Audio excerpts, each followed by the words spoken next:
Mainit na naman ang balita ngayon dito sa mundo ng cryptocurrency dahil may bagong opinyon ang isang kilalang tao sa industriya tungkol po sa future ni XRP. Ayon po sa CEO ng Teucrium na si Ginoong Sal Gilberty, yan or Gilberty, mas malaki raw ang potensyal ni XRP kaysa kay Bitcoin sa long term. Aba, nakakagulat ito dahil si Bitcoin ang matagal nang tinuturing na hari ng crypto. Pero bakit nga ba niya nasabi ito? Ano po ang dahilan kung bakit mas pinaniniwalaan niyang aangat si XRP nang higit pa kaysa kay Bitcoin? At ano po ang epekto nito para sa atin bilang mga Pinoy crypto traders at investors? Kaya yan po ang siyang ating pag-uusapan sa video na ito. Pero bago po tayo magpatuloy ay pakibasa na lamang po muna ang disclaimer dito sa ibaba ng ating screen. At ayan, simulan po natin kung bakit mas pinaniniwala ang aangat si XRP kumpara kay Bitcoin. Unang-una, kahit bumaba po ng 7.35% ang presyo ni XRP nitong nakaraang linggo at kasalukuyang nasa presyong $2.02, hindi pa rin po nawawala ang interest ng mga investors sa kanya. Ang dami pong eksperto, kabilang na si Sal Gilberty, ang naniniwala na si XRP ay may strong demand at saka long-term upside. Sa isang panayam, ibinahagi po ni Gilberty na tumataas ang demand sa mga investment products na konektado kay XRP. Ibig pong sabihin ay mas dumarami ang gustong mag-invest or sumabay sa paggalaw ni XRP, hindi lang para sa short-term trading, kundi sa mas matagal na pananaw or long-term view. Ngayon ay paano nga ba naiiba si Bitcoin kay XRP ayon sa Teucrium CEO? Yan, sa parehong panayam, inihambing ni Ginoong Gilberty si Bitcoin kay XRP. Ayon sa kanya, si Bitcoin ay parang digital gold. Ginagamit siya bilang store of value, kung saan ibig sabihin ay para mapanatili ang yaman mo over time. Hindi po masyadong ginagamit si Bitcoin para sa aktual na transaction or tokenization, kundi bilang parang ipon. Yan, ipon na digital or storage of value. Sa kabilang banda, si XRP po ay may aktual na gamit.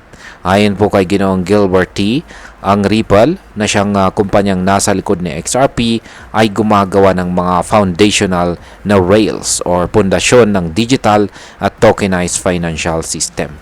Kaya si XRP hindi lang basta token, siya ang mismong gamit sa loob ng mga bagong financial infrastructure. Ngayon ay ano naman po ang papel ni Ripple sa tagumpay ni XRP?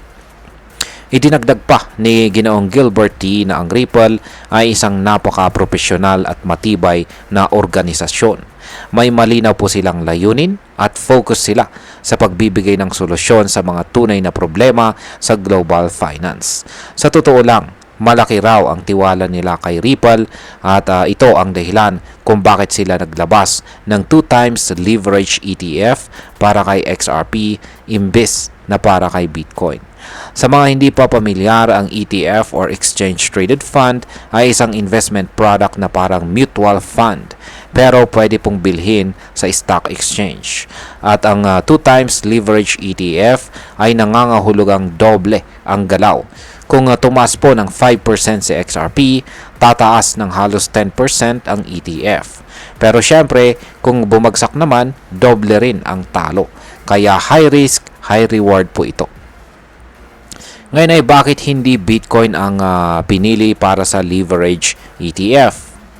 Ayan, ayon po kay Ginoong Gilberty, marami na raw ang may access at kaalaman kung paano bumili ng Bitcoin. Pero si XRP, dahil mas komplikado ang gamit niya, hindi ganong madaling i-access sa pamamagitan ng specialized investment products.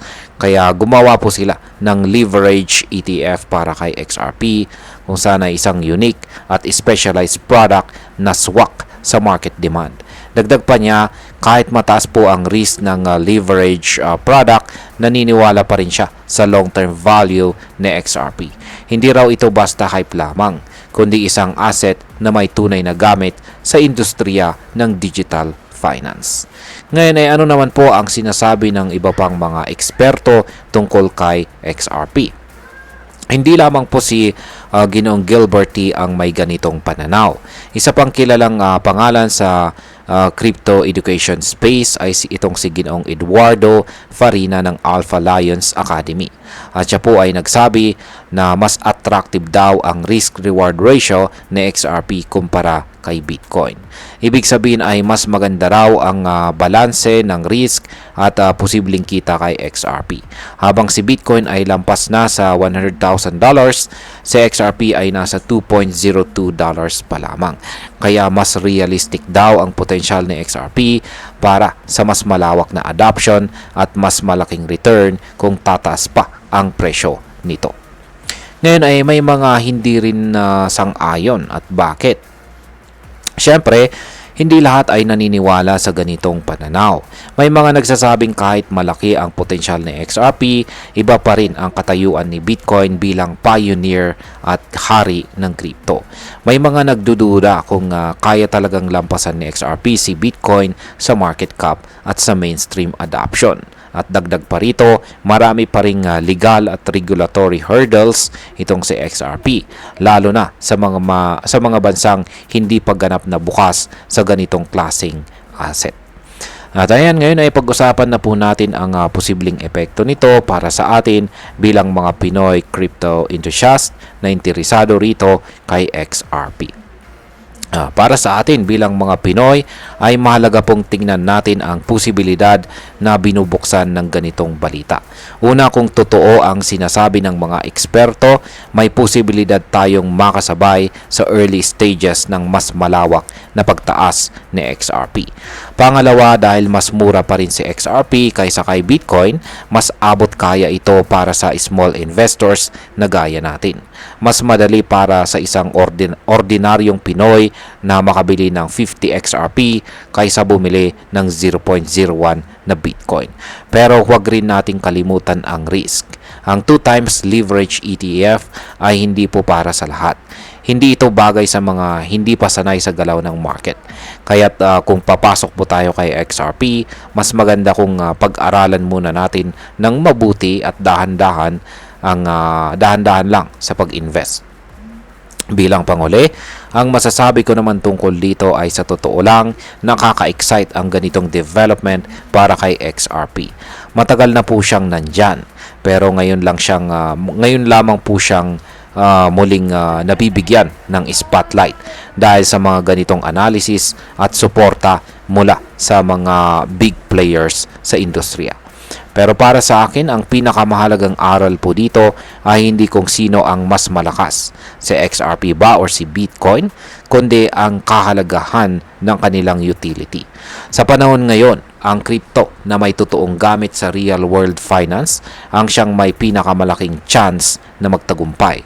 Kung mapapatunayan po ni XRP na siya nga ang magiging backbone ng digital finance infrastructure sa mga darating na taon, malaki talaga ang kanyang potensyal. Pero dapat lagi po nating tandaan na ang crypto investing ay may kasamang risk. Kaya importante po ang tamang kaalaman, tamang timing, at syempre tamang strategy.